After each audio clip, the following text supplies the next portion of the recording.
有些悲剧来得如此突然，如此彻底，以至于他们撕碎了我们对正常的一切认知。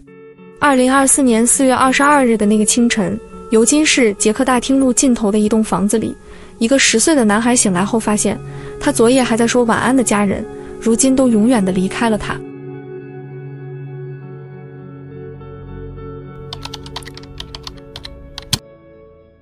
大家好，我是小小，欢迎来到24探案。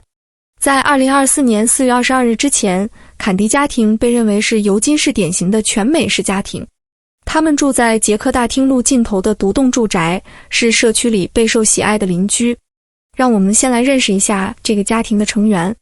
乔纳森·坎迪42岁，是一位在当地 Paycom 中心兼职工作的父亲。Paycom 中心是尤金市的大型场馆，经常举办 NBA 俄克拉荷马城雷霆的比赛、音乐会和体育赛事。虽然乔纳森只是兼职员工，但他的幽默和热情总能为工作场所带来活力。同事们回忆说，他总是讲笑话，让大家感到轻松，从没见过他生气。乔纳森毕业于毕小普麦金尼斯天主教高中，年轻时就是个风趣幽默的人。林赛特里·坎迪39岁，是乔纳森的高中恋人，也是他的妻子。林赛出生于俄克拉荷马州布拉格，从小热爱唱歌，是教堂合唱团的一员。他以开朗的性格和感染力的笑声闻名。两人结婚多年，感情看似稳定，社交媒体上满是家庭出游、聚餐的幸福照片。2022年，他们曾在一档探索俄克拉荷马节目中亮相，分享对当地一家面包店的喜爱。林赛说，我每周来这里2次，早餐卷饼是这里最好的。乔纳森则笑着补充，我不太吃甜食，尽管我姓坎迪，但我爱胡萝卜蛋糕和卡诺丽。他们的4个儿子，迪伦·坎迪18岁，家庭的长子，2023年5月从马斯唐高中毕业，热爱音乐，尤其擅长古乐。他进入俄克拉荷马浸信大学，加入了野牛旅行进乐队，担任第1低音鼓手。乐队指挥布莱恩·斯塔克豪斯回忆，迪伦是个充满激情的年轻人，总能感染他人。他拿到古乐独奏时，兴奋地坐都坐不住。伊森·坎迪14岁，9年级学生，就读于马斯唐北部中学，是一名才华横溢的棒球运动员。教练阿姆斯特朗称他为甜蜜的小糖人，说伊森充满活力，笑容能点亮每个人的心情。他总是全力以赴，激励着队友。卢卡斯·坎迪12岁，就读于梅多布鲁克中间学校，活泼聪明，喜欢户外活动。他常在哥哥伊森的足球训练时与朋友们玩耍，被描述为充满能量的阳光男孩。最小的儿子10岁，出于隐私保护，姓名未公开。邻居们对坎迪家庭的印象极好。68岁的邻居迈克尔·伯勒姆说，乔纳森总是乐于助人，帮我修车、修割草机，还和我们一起玩无人机。另一位邻居布莱恩·格雷厄姆回忆，他会帮人修房子、割草，是个可靠的人。林赛则常在伊森的棒球比赛上大声加油，笑容满面。阿姆斯特朗的妻子朗达说，每次见到他们，我都忍不住笑。他们能让我忘记工作或生活的烦恼。从表面看，这是一个充满爱与欢笑的家庭，没有任何家暴或冲突的迹象。谁也想不到，悲剧即将来临。2024年4月22日，星期一，俄克拉荷马州尤金市的一个寒冷清晨，一切都变了。9点左右，10岁的坎迪家小儿子像往常一样醒来。他睡前开着风扇，风扇的噪音掩盖了夜里的一切动静。他只记得夜间火警报警器短暂响起，但很快又睡了过去。当他走出房间，准备开始新的一天时，眼前的景象却让他陷入了无尽的恐惧。客厅和楼上卧室里，他的家人39岁的母亲林赛、18岁的哥哥迪伦、14岁的哥哥伊森、12岁的哥哥卢卡斯都躺在血泊中，一动不动，全身布满枪伤。42岁的父亲乔纳森·坎迪也倒在血泊中，头部有枪伤，旁边还有一把枪。屋内没有挣扎的痕迹，家具和物品完好无损，安静得令人毛骨悚然。9点30分左右，惊慌失措的10岁男孩抓起电话，拨打了911。他用颤抖的声音告诉接线员，我的父母和哥哥们，他们都死了。这一通电话打破了社区的平静，警察和急救人员迅速赶往西南29街与杰克大厅路的坎迪家庭住宅。警方进入后，震惊于眼前的景象，这是一场屠杀。林赛·坎迪被发现中枪身亡，3个儿子迪伦、伊森和卢卡斯同样被枪杀。2具遗体在楼上，2具在楼下。乔纳森的遗体在主卧室，头部有枪伤。初步检查显示，凶器就在乔纳森身旁。但一个疑问萦绕在所有人心中：为什么10岁的幼子能够幸免？是乔纳森最后一颗心软了，还是他与这个孩子有特殊的情感纽带？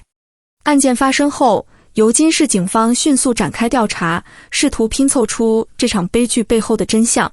警方发现，案发现场没有搏斗痕迹，家具和物品未被扰乱，这表明受害者可能在毫无防备的情况下被枪杀。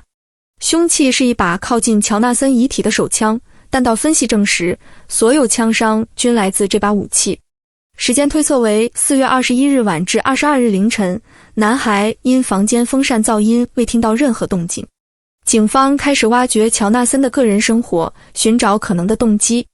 调查人员采访了亲友和邻居，多数人表示，乔纳森和林赛的婚姻看似幸福，从未有家暴或严重冲突的报告。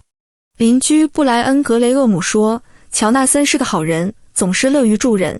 但亲戚透露，近期夫妇俩因财务问题有过争吵。林赛曾向家人表达对家庭未来的担忧，乔纳森则感到无力掌控局面。4月21日晚，2人据称发生了一场激烈争执，但具体内容无人知晓。警方查阅了坎迪家的财务记录，发现大量未偿债务，包括医疗账单、银行贷款和逾期信用卡账单。乔纳森仅是兼职员工，林赛是全职主妇，抚养4个儿子，开支巨大。财务压力可能让乔纳森感到绝望，认为自己无法养家糊口。在乔纳森的办公室，调查人员发现了一本日记，记录了他数月来的内心挣扎。日记中写道：我不再被林赛尊重，我不是这个家需要的男人。他表达了对家庭未来的绝望，甚至流露出放弃一切的念头。日记揭示了他隐藏的心理危机，但令人遗憾的是，他从未向任何人求助。邻居迈克尔·伯勒姆透露，他和乔纳森曾私下谈论过抑郁的挣扎，但从未想到会发展到如此地步。他说，他一定非常痛苦，但我从没想过会这样。警方请来临床与法医心理学家乔安妮·约翰斯顿分析乔纳森的行为。他指出，男性抑郁症的症状往往与女性不同，男性可能隐藏痛苦，表现出易怒或孤立，而非悲伤。乔安妮推测，乔纳森可能长期患有严重抑郁和精神病症状，却以幽默的外表掩盖内心痛苦。他说，当压力累积到无法承受时，他可能陷入失控状态，做出极端行为。另一位心理学家乔安娜·史密斯补充，财务压力、社会对父亲角色的期望、个人失败感可能共同压垮了他。他或许认为，杀死家人和自己是唯一的出路。乔安妮博士认为，放过小儿子可能表明乔纳森在绝望中仍保留一丝人性，或许他觉得孩子太小，无法理解这一切。经过数周调查，警方收集了现场证据、日记记录、亲友证词，正式结案。这是一起谋杀轻生案。乔纳森·坎迪在4月21日晚与林赛争吵后，情绪失控，持枪射杀了妻子，随后逐一射杀3个儿子，最后轻生。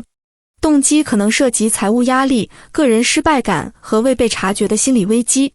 然而，为何放过幼子，仍是未解之谜。这场悲剧带走了5条生命，但受害者的故事值得被铭记。林赛·坎迪，39岁，热爱生活的母亲。童年好友卡米克·鲁兹回忆，他们在布拉格的教堂合唱团并肩唱歌，毕业于2002年。卡米分享了一段趣事，小时候他们藏在树屋睡着，父母急得报警，最后大家笑着化解了尴尬。卡米说，林赛被他的孩子们深爱，他总能带来欢笑。迪伦·坎迪，18岁，音乐天才。俄克拉荷马浸信大学的乐队指挥布莱恩·斯塔克豪斯说，迪伦对鼓乐充满热情，是团队的开心果。他的低音鼓和制服被制成纪念展品，永远铭刻他的才华。伊森·坎迪，14岁，棒球场上的明星。教练阿姆斯特朗称他天赋异禀，笑容温暖。马斯唐青年体育中心将设立纪念长椅，以纪念他的活力和精神。卢卡斯·坎迪，12岁，活泼的阳光男孩。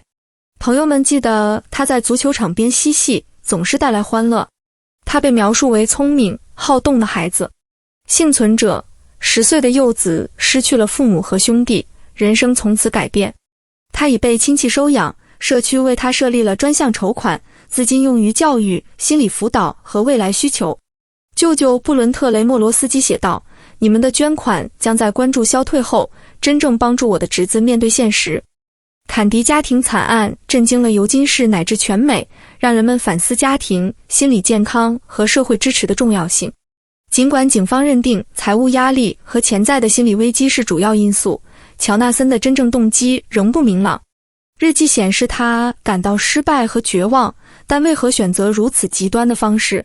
为何放过柚子？这些问题或许永远无解。心理学家乔安妮·约翰斯顿说，乔纳森可能在争吵后情绪崩溃，觉得无路可走，误以为结束一切是解脱。这起案件暴露了男性心理健康的隐秘危机。社会期待男性坚强，致使许多人隐藏痛苦，不愿求助。乔安妮博士呼吁，我们必须打破心理健康屏障，让人们感到求助是安全的。如果乔纳森早点寻求支持，或许悲剧不会发生。当局已为社区提供辅导和支持小组，帮助人们处理震惊和悲伤。